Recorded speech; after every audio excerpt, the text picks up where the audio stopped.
Hello friends, இது Joe சமையல் இன்னைக்கு ஒரு சூப்பரான சாக்லேட் கேக் தான் பார்க்க போகிறோம். நல்ல ஒரு ரிச்சான சாக்லேட் கேக். அதாவது பிளாக் ஃபாரஸ்ட் கேக்கோட பேஸ் தான் இது. பிளாக் ஃபாரஸ்ட் கேக் பண்ணுறதுக்கு ஃபஸ்ட்டு பேஸாக என்ன பண்ணணுமோ அந்த இதுதான் இது.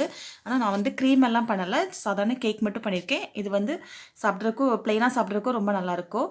பாருங்கள் அதோட டெக்ஸ்சர் எப்படி இருக்குன்னு. அது நல்லா வந்து ஒரு சூப்பரான ஒரு ஸ்பான்ஜியான ஒரு கேக்கு.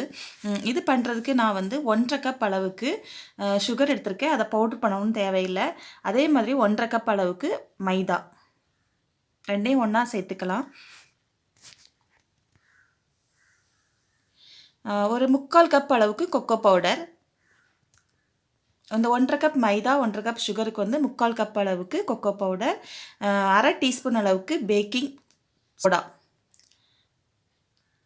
அப்புறம் 1 டீஸ்பூன் பேக்கிங் பவுடர், அப்புறம் ஒரு 1/4 டீஸ்பூன் அளவுக்கு உப்பு. எல்லாத்தையும் சேர்த்து நல்லா மிக்ஸ் பண்ணிக்கோங்க. இந்த மாதிரி பீட்டர் வச்சே பண்ணிக்கலாம். எலக்ட்ரிக் பீட்டர் இருந்துச்சுன்னா எலக்ட்ரிக் பீட்டர் வச்சு பண்ணிக்கலாம். அப்படி இல்லைன்னா இந்த மாதிரி சாதாரண பீட்டர் வச்சு கூட நம்ம பீட் பண்ணிக்கலாம். ஃபஸ்ட்டு வந்து ட்ரை இன்க்ரீடியன்ஸ்லாம் நல்லா மிக்ஸ் பண்ணிக்கோங்க. இப்போ இது கூட 2 எக் சேர்த்துக்கலாம். 2 எக் கூட 1/2 கப் அளவுக்கு ஒரு இது இல்லாத ஆயில் சேர்த்துக்கோங்க. ஃப்ளேவர்லெஸ் ஆயில் சேர்த்துக்கோங்க. அப்புறம் 1/2 கப் தயிர், 1 டீஸ்பூன் வெனிலா எசன்ஸ். முட்டை சேர்க்காதவங்க முட்டை வேண்டாம் அப்படின்னு சொன்னீங்கன்னா எனக்கு கொஞ்சம் பாலும் கொஞ்சம் தயிரும் சேர்த்துக்கோங்க. சேர்த்துட்டு நல்லா பீட் பண்ணிக்கோங்க. எலக்ட்ரிக் பீட்டர் இருந்தால் அதை வச்சு பீட் பண்ணிக்கோங்க, இல்லைனா சாதாரண பீட்டரே போதும். என்கிட்ட இருக்கிறனால நான் அதை வச்சு பீட் பண்ணிக்கிறேன். இப்போ வந்து கொஞ்சமாக சூடான வெந்நீர் கொஞ்சம் சேர்த்துக்கலாம். ஏன்னா அது கொஞ்சம் அதோட ஃப்ளோயிங் கன்சிஸ்டன்ஸாக இருக்கணும். அந்த பேட்டர் வந்து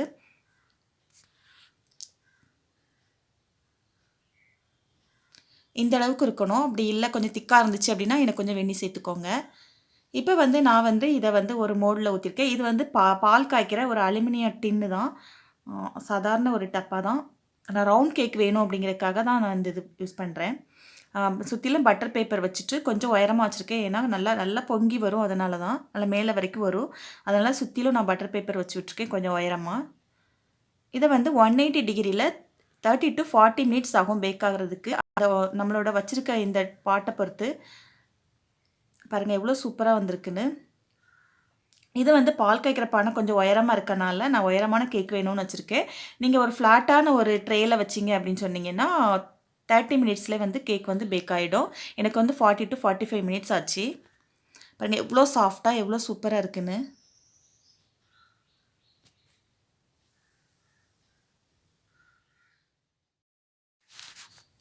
இதுதான் பிளாக் ஃபாரஸ்ட் கேக்கோட அந்த பேஸ். இதில் வந்து நம்ம இதை வந்து 3ஆக கட் பண்ணிவிட்டு சென்டரில் கொஞ்சம் சுகர் சிரப், அப்புறம் செரி சிரப் அதெல்லாம் வச்சுட்டு ஃப்ரெஷ் க்ரீம் வந்து மேலே அப்ளை பண்ணிட்டோம் அப்படின்னு சொன்னால் ஒரு சூப்பரான பிளாக் ஃபாரஸ்ட் கேக் கிடச்சிரும். அதோட பேஸ் தான் இது. சும்மாவே வந்து சுகர் சிரப் வச்சுட்டு சாப்பிட்டாலே ரொம்ப நல்லாயிருக்கும். நீங்களும் ட்ரை பண்ணுங்கள். ரொம்ப சிம்பிளான கேக் தான், ரொம்ப ஈஸியாக பண்ணிடலாம். நீங்களும் ட்ரை பண்ணிவிட்டு எனக்கு கமெண்ட் பண்ணுங்கள். இந்த வீடியோ பிடிச்சிருந்தா ஜோ சமையலை சப்ஸ்கிரைப் பண்ணுங்கள். தேங்க்யூ.